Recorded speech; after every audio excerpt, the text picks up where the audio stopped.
The saddest 3 weeks on the Jewish calendar. My name is Netta. I'm a Jewish educator, and make sure to click like and subscribe down below so you're getting all the new Jewish content coming your way. And in this video, we're going to be talking about the saddest 3 weeks on the Jewish calendar from the 17th of Tammuz, a minor fast day, to the 9th of Av, a major fast day, and why these weeks are so significant to Jewish history, to Jewish memory, to Jewish observance and practice, and how this affects Jewish life today. Let's talk about the fast days generally on the Jewish calendar. So on the Jewish calendar, there are 6 fast days. 5 of them are in fact mourning fast days. The one that is different is Yom Kippur, which is the most known fast day that also appears in the Torah.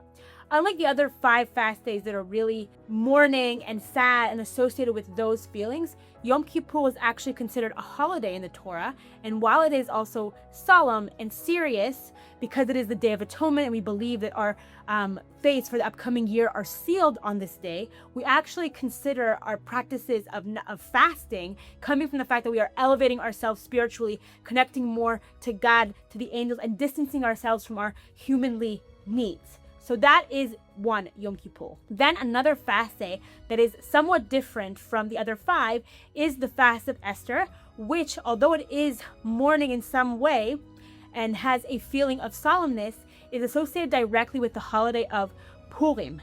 This comes from the story itself, when Esther was going to go to the king unannounced, and that was an act punishable by death. So therefore she asked the Jewish people to fast for her prior to her doing this, because the purpose of her actually going to the king was to ask for the Jewish people to be safe from the decree of Haman that was supposed to basically be killing all of the Jews. So there is something solemn and mourning associated with it and a concern. But the other 4 are associated with the destruction of the temple. These are events that happen on the Jewish calendar that we are mourning on these days, because these events that happened were telling us that this was the beginning of the end. We were approaching the destruction of a temple.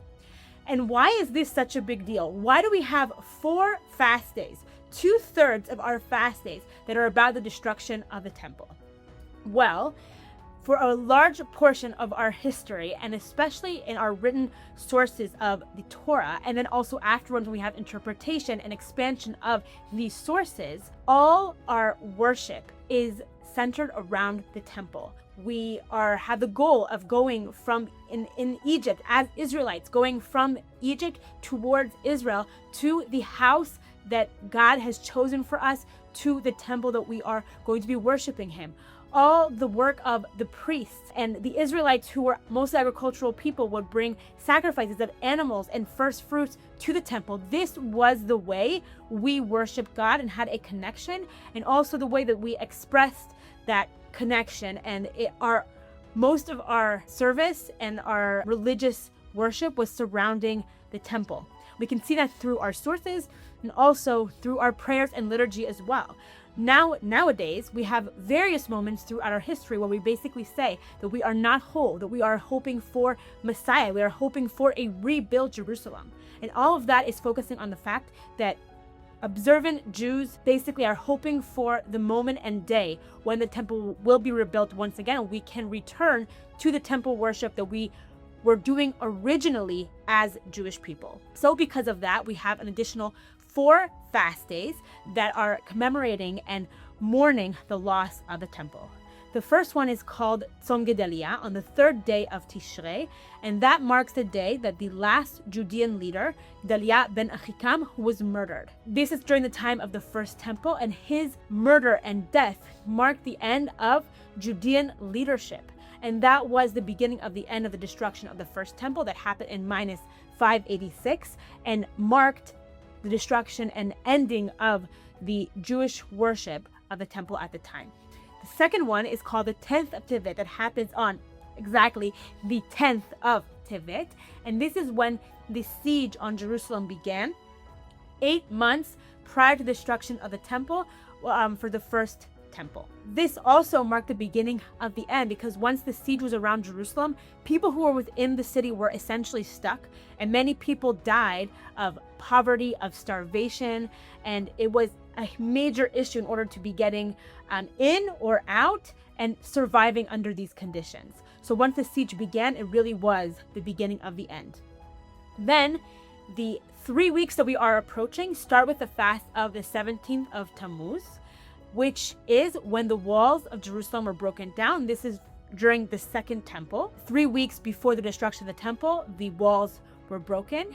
And on the 9th of Av, both the first and second temple were destroyed. And we are marking and mourning the loss of the temples on this specific day. And that is why these 3 weeks are considered so sad in the Jewish calendar, because it marks the beginning of the end, truly the beginning of the end, with tearing down the walls surrounding the city of Jerusalem, and the culmination of that with the burning and the complete destruction of both of the temples on the 9th of Av. Another important aspect I want to talk about before going into these particular 3 weeks is the fact that we have major and minor fast days.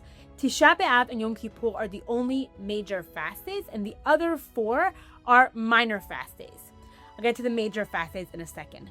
The minor fast days basically mean that people go to work as usual, there's school, there's daycare, you can drive, you can cook, you can use electronics as usual, but you just cannot eat and drink from dawn or daybreak, and the times change depending where you are specifically. And it usually is about 4 or 5 in the morning, or even 3 in the morning, again, depending on your location and when daybreak actually is, until nightfall. That's it. So only no eating, no drinking, but everything else is permitted, and it's pretty much a normal day. That changes with the major fast days. One, Yom Kippur is completely a holiday. So pretty much like Shabbat, you really are not doing any kind of work whatsoever. But what signifies it are 2 things. One, that it is a 25-hour fast starting from the night before, similar to the way holidays and Shabbat start the night before. So you are fasting during the entire day on the Jewish calendar, as days start at nighttime. And it continues for 25 hours until the end of the day the following evening. Okay, so it starts the night before at sunset, and then it ends following day at nightfall. The other thing is we have 5 prohibitions on the major fast days. Besides not eating and drinking, we also are not allowed to wear leather shoes, not allowed to bathe, not allowed to put creams on, and not allowed to have sexual relations. So we have additional prohibitions that are associated with these fast days that make it a major fast day. However, the difference between Yom Kippur and Tisha B'Av is that Yom Kippur appears in the Torah, whereas Tisha B'Av is a rabbinic major fast day. And while these prohibitions still remain, it is a 25-hour fast, it does not have the same implication or idea behind it that it is a holiday, meaning that on Yom Kippur, we're not allowed to use phones, not allowed to cook, not allowed to do all the types of work that we're not allowed to do on Shabbat. We're very limited in what we're able to do because it is a holiday and it's mentioned in the Torah, whereas on Tisha B'Av, you can essentially cook and watch movies, be on your phone, call people, drive somewhere, and those limitations do not exist as they do on Yom Kippur. So that's important to mention regarding just minor fast days and major fast days in comparison, and also the difference between Yom Kippur and Tisha B'Av, which is what we are speaking about right now. So during the 3 weeks from the 17th of Tammuz, the fast that is marking the breaking down of the walls of Jerusalem, until the 9th of Av, we have 3 weeks during which we have various prohibitions and practices that we do not do during this time, because it is considered the 3 saddest weeks on the Jewish calendar. In general, the concept is that because of this period of time, we do things that will decrease our joy. And this basically comes always during the year in the summer. So it becomes a difficult period of time that during summer vacation, you have to be mindful of the fact that there are 3 weeks that you're supposed to not be creating pleasure, buying new things, enjoying yourself, doing things of luxury. And you really are supposed to be mindful of not having celebrations during this time. So the 3 most common mourning customs are not having celebrations, and that is particularly weddings, meaning if you have a circumcision or a bar bat mitzvah that happens to do and related with the date on the calendar, you are able to do those. But things that you are initiating yourself and setting a date for, you cannot have celebration. So the best example of that is an engagement party or a wedding. You're not also allowed to shave during this time, and you're also not allowed to listen to music. So those are the 3 common mourning customs that also appear during different times of the year. But in addition, we have various customs that have to do with that aspect of pleasure and luxury, and basically doing things that will decrease our joy. So one thing that I already mentioned was not buying new clothes or not buying new items in general unless it's absolutely necessary. Something broke, you need to buy a new thing, fine. But just in general, being mindful of not purchasing new items during this time. Another thing has to do with some people don't fly during the 3 weeks. People also won't go to the ocean and bathe for pleasure and go swimming during the 3 weeks. And there are various customs surrounding that about not creating pleasure moments during this period of time. This steps up a notch during what's called the 9 days. So from the beginning of the month of Av itself, the 1st of Av to the 9th of Av, it steps up a notch, and people are more particular about these prohibitions than during the 3 weeks if they need the leniency or in general or according to their own custom of their family and community. So another prohibition that we have during what's called the 9 days is that people don't basically refrain from eating meat and drinking wine except on Shabbat. On Shabbat, you are permitted to eat meat and drink wine, but the rest of the week you should refrain from doing so. In addition, people also refrain from laundering new clothes and also, as I mentioned beforehand, bathing for pleasure. These are particularly mentioned during the 9 days, and some people are more particular keeping these things during the 9 days and maybe have more leniency during the 3 weeks. It's also important to note that the custom of Sfaradi and Mizrahi Jews who are from the Middle East or Northern Africa actually go up a notch and are more stringent, not during the 9 days, but what we say is Hashavua Shechalbo, the week that it is taking place in. So meaning the week that Tisha B'Av will be taking place, that is the week that they are more stringent in their prohibitions and limitations when it comes to the 3 weeks. Do people really keep all of this? So this is a question that I receive often when talking about 3 weeks and the prohibitions associated with it. And it is really important to mention that these are customs. They are strong customs. People very much keep a large aspect of them, meaning it is very common to not have weddings during these 3 weeks. If you want to have a kosher wedding and it be recognized, for example, by the Israeli rabbinate, they won't conduct weddings during this period of time. But it really changes about how much you keep these particular things according to your own family, to your own community, to your own particular situation.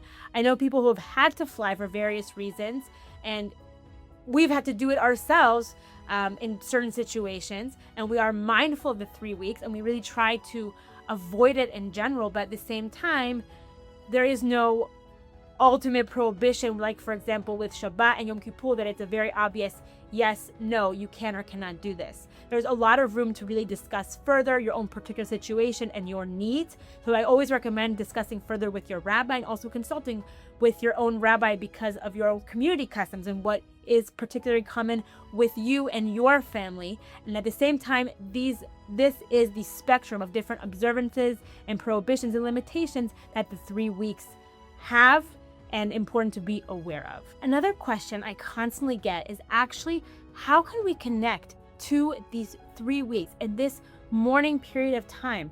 Obviously, the purpose of these customs is to allow us to connect and really decrease our joy and truly try to understand what is the loss and tragedy and calamity that's happened to the Jewish people that we are trying to remember and be aware of today. At the same time, we did not experience the temple service and worship, and it is sometimes difficult to really and truly connect to this idea of what was and what we have lost and what we don't have today because of that. Even though it is in our liturgy, even though we constantly are praying it, it is something that is a part of our practices throughout the year. It's something just that we often don't feel on a day-to-day basis. And my answer is that this is an opportunity to really make the effort and try to connect. Whether that means looking through history books, seeing videos, reading stories, reading poems and hymns about people who experienced the loss and destruction and the ultimate change of Jewish life, or just means reflecting on and truly thinking about what this period of time was and how Judaism completely had to transform, was ruined in the way that it was practiced during these 3 weeks. It is difficult and requires effort, but the practices, along with making that effort ourselves to truly understand and connect to this period of time in Jewish history, including the dispersion of the Jewish people worldwide and the calamities, results, tragedies that happened when Jews were not in their land and far away and under other ruling and empires, and really what caused Jews to leave for 2,000 years before they came back, can really be an opportunity to reflect and connect to what these 3 weeks and the tragedy that it holds. So what happens after Tisha B'Av? So once the fast day is over, basically life goes back to normal. You can have celebrations. It's actually a really popular time to have weddings because it's summer, it's nice weather, people are off. It really is a common time to have these celebrations. You can shave, you can go vacation, you can buy new things.